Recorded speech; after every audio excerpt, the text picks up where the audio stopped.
Hi there, this is Joe Morrison speaking. I've decided to make a brief video showing how I go about teaching dogs to track, particularly beginner dogs. And the methodology that you will see following this introduction is the methodology which many of us in South Australia were taught quite a long time ago by a chap by the name of Mason Clark. Mason Clark was an internationally famous police dog handler who at one stage successfully tracked an armed criminal who the rest of the police force had been searching for over 50 days. And in the early days he came over to Port Lincoln in South Australia to show us some of his methodology. So I'm going to present some of that methodology here because I think it is a pretty simple and straightforward way to start off a young dog in developing the skill of tracking. I've been involved in training dogs of multiple breeds to track, starting with my own rough-coat collie, but also various other dogs, including Cocker Spaniels, which are very good trackers, Labradors, Golden Retrievers, Border Collies, German Shepherds, all sorts. And the basic skills that you will see apply to all of those dogs. And there are different ways of teaching tracking, so this is only one of them and it's my preferred way. But there are some perhaps differences between what I prefer and what other people prefer. For example, my recommendation is that you don't scuff up the surface of the ground that you're tracking over. The problem with using that fairly popular strategy, in my opinion, is that the smell of the ground or the smell of the broken ground cover can overwhelm the scent of the human scent, which is a bit more subtle.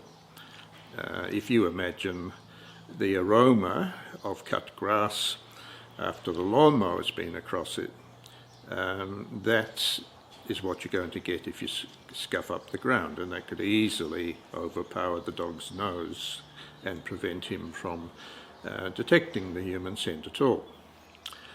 The other thing that I do not prioritise is keeping the dog exactly on the track. Again, for two reasons. Where the track layer has walked can have an overpowering scent of damaged vegetation. And secondly, because you don't actually know where the human scent has landed. The human scent is comprised of various kinds of debris that fall off the human body. And particularly in winter, when we cover up fairly well, that debris may be coming from fairly high up in the human body and could settle metres to the side of the track that's been laid by the track layer.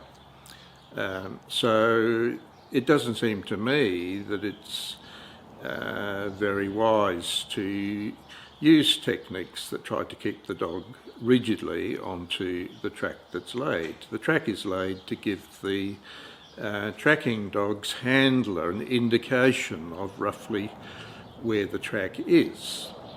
But from the dog's point of view, that track could be either side of that prepared track because the debris from the human body, the dead skin cells and hair and the various gases that send molecules out into the air that settle on the ground, all of that could be metres to one side or the other of the track, depending on the wind direction. So you're better off trusting the dog than trusting the track layer. And the other thing which won't be obvious from the videos that you will see is that when you are laying tracks for beginner dogs, it's quite important for you to start off with the wind blowing from behind the dog.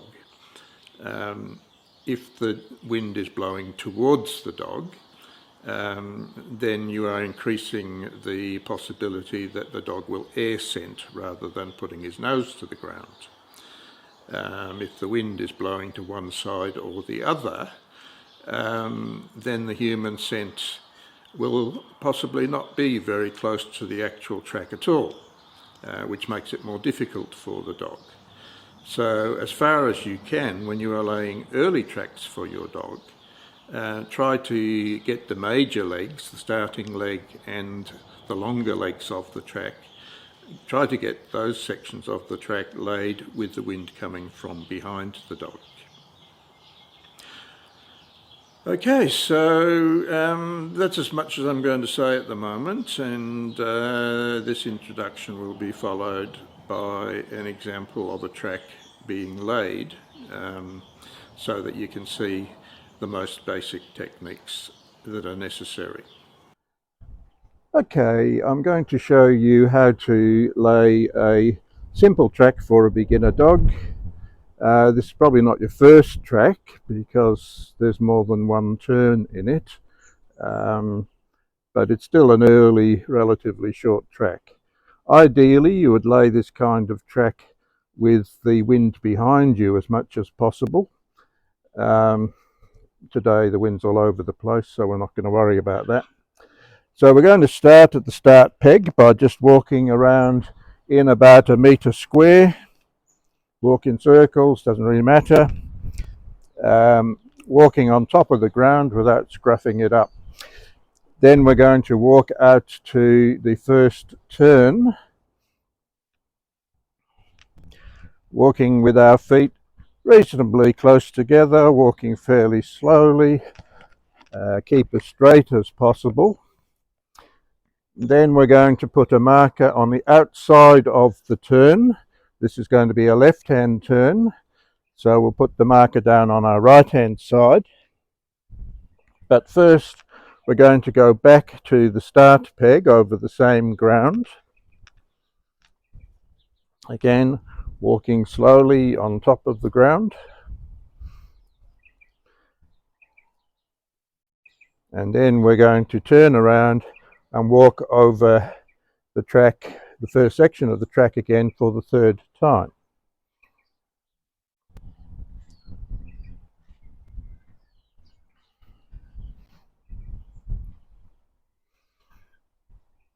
We turn left, head down to where we're going to place the next corner.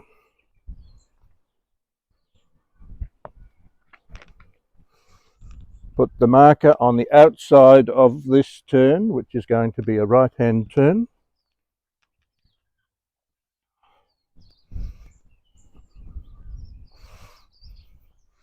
At this point, we're going to turn left, so we're going to put the marker on our right-hand side.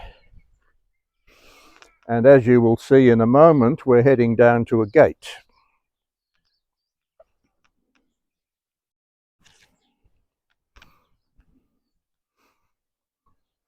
At this point, I'm going to put the article that the dog's going to find on the track, and I'm going to step over it. With a beginner dog, it's a good idea to have a piece of food inside the article. And then at this point, I've got a choice.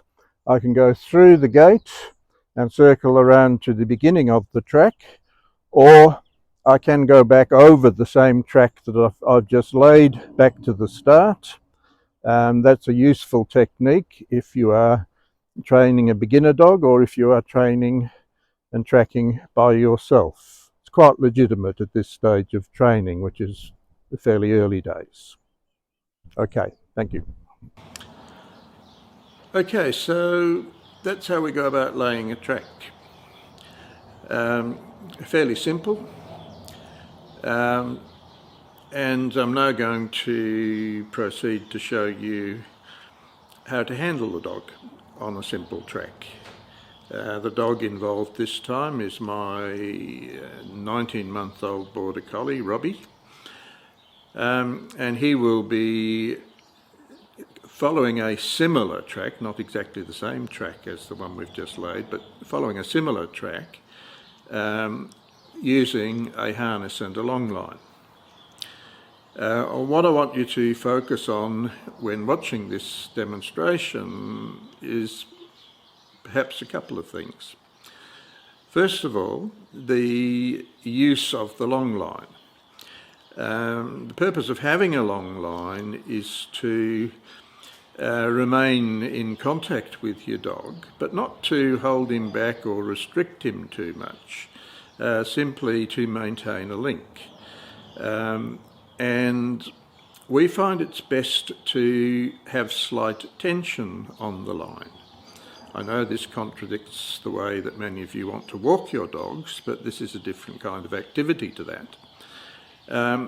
And by having a little bit of tension in the long line, you achieve a few different things. One is that you are able to keep the long line out of the dog's way. So technically, if the dog is turning, he can turn under the long line, can rotate in either direction under the long line without it getting tangled up in his legs and so forth. The second and most important feature or benefit of using a long line is that a good tracking handler will get really good feedback through the actual tension or relaxation of that line. So if the dog is moving forward powerfully and with confidence, then that line will be relatively tight. But as soon as the dog slows down a bit to think about what he's doing or to cast around for a change in direction, you're going to get a release of tension in the line, which is your signal to stop and maybe draw back a little bit of the line. But it's information for you that you've reached a point where the dog has to make a decision, and you just need to stay out of the dog's way, not move forward over the track, and allow the dog to work out in which direction the track layer has gone from there. So the information you get through that line is very important to you. I think in this video you will see a point where young Robbie overshoots the turn and then casts back and forth to ascertain the right direction to go. Eventually he picks it up and takes off again, and I think at one moment he just slows down himself and just glances over his shoulder to make sure I'm still following. But the connection keeps the whole process very calm and careful. And that's what you want. You don't want to be running behind a dog through the bush when he's excited by a track. He needs to learn to walk at your pace, hopefully a good, fast pace. But that will keep him relatively well in the vicinity of the track. So anyway, here's an example of Robbie following a simple track. There aren't any flags on this track because it's in my back garden and the track layer's gone exactly where I told her to go. At the end of the track, there's a moment where the dog's looking through the fence to find my partner, the track layer, and then having seen where she is, he then refocuses on the article he's meant to find, which is actually not on the track, it's to one side of the track. So I was quite pleased that he refocused on that and found it. Where's Mum? Where did Mum go? Where's Mum? That's it, good boy. Where's Mum?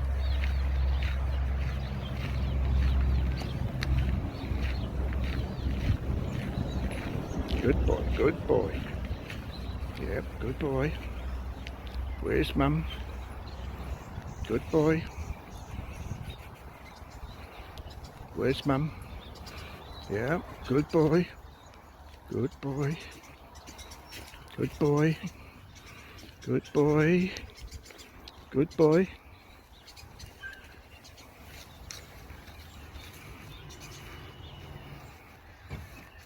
Good boy. Good boy. Good boy.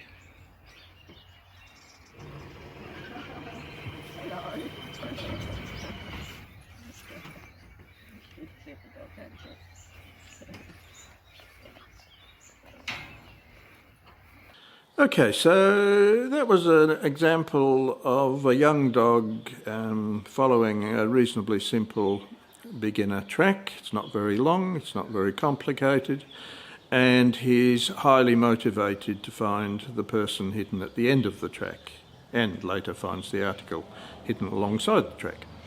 So I was quite pleased with that for a dog of his age. The other thing I should probably point out at this stage is that both of young Robbie's tracks are labelled expert. They've got titling on them, and you should ignore that because those titles belong to another program in which these tracks were submitted as expert tricks.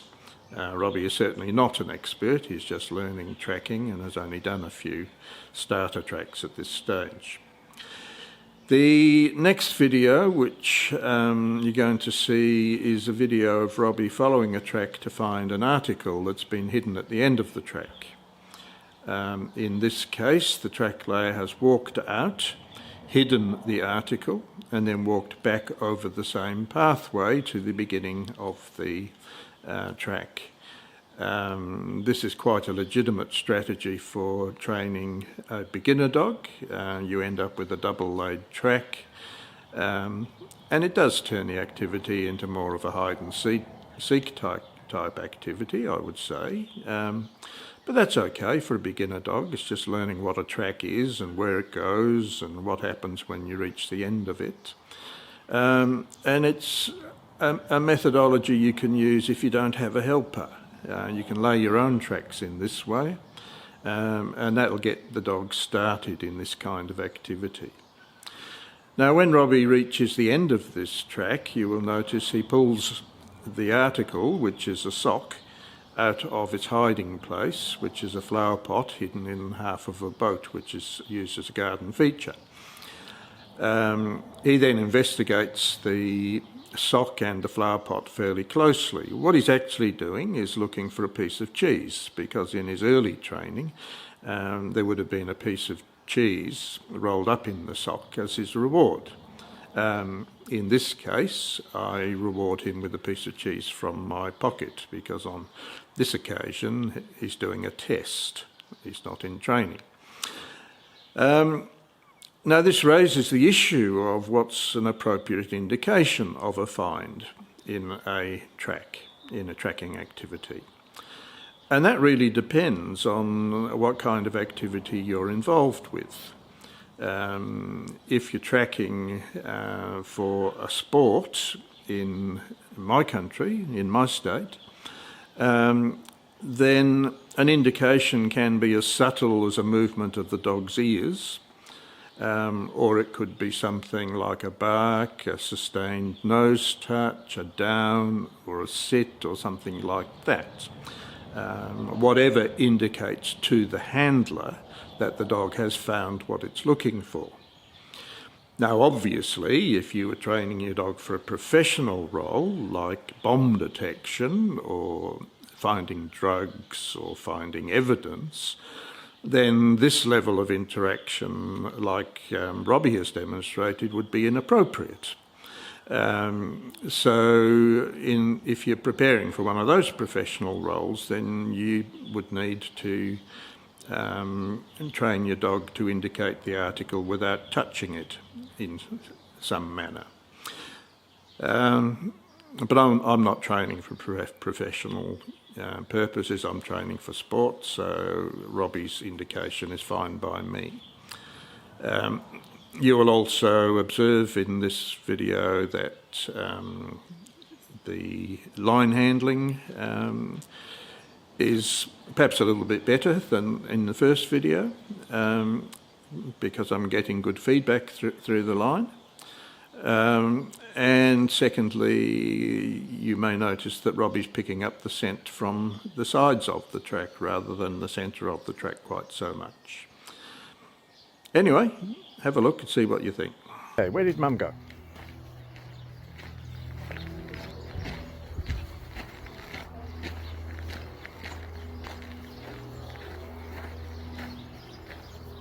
Good boy.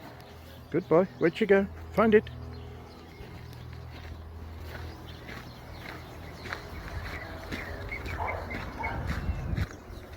Good boy. Good boy.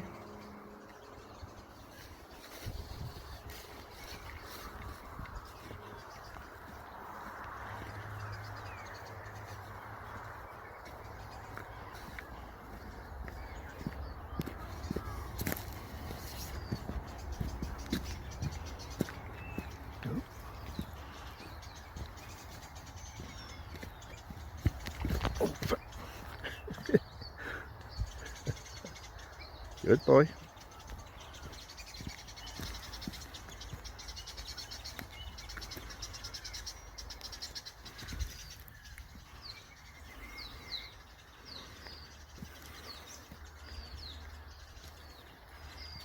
Good boy.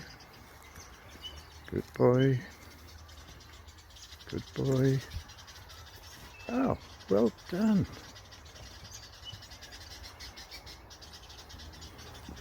You find it. Good boy. Good boy. Here you go, Robbie. Here you go. Here you go. Well done. Good boy. Fetch it. Fetch it. No. Okay, so those are a few examples of how I go about the activity of tracking. With a young dog, tracks need to be relatively short. It's nice if you have access to good ground, because you can lay a better track over good ground cover. In my area we don't have many places where you can do that except in winter. So starting tracking in winter is probably a good idea, rather than trying it in summer where there's less ground cover and harder ground. Other people in their tracking training use food, and that is quite legitimate. It's quite a common training process. I don't, and that's for a couple of reasons. One reason is that I don't think it's a good idea to train your dog to stick rigidly to the track that's been laid. I think I mentioned that before, because the human scent trail may not be in that particular location anymore, may have drifted one way or the other. And the other reason is that, particularly when you get to the longer tracks, tracking is a fairly vigorous activity for the dog. He's searching and he's pulling and he's travelling reasonable distances. And I don't like giving dogs food while they are working hard, because I've had occasions when the food's gone down the wrong way. And that disrupts the track and also upsets the dog. So it's not part of my practice, but it is a valid technique used by other people. In my experience, most dogs love tracking. Most dogs do tracking naturally. My dog Robbie, for example, if I take him out for a drive somewhere and bring him home, the first thing he does is heads off into a reasonably large garden and wanders around seeing what people have been doing down there.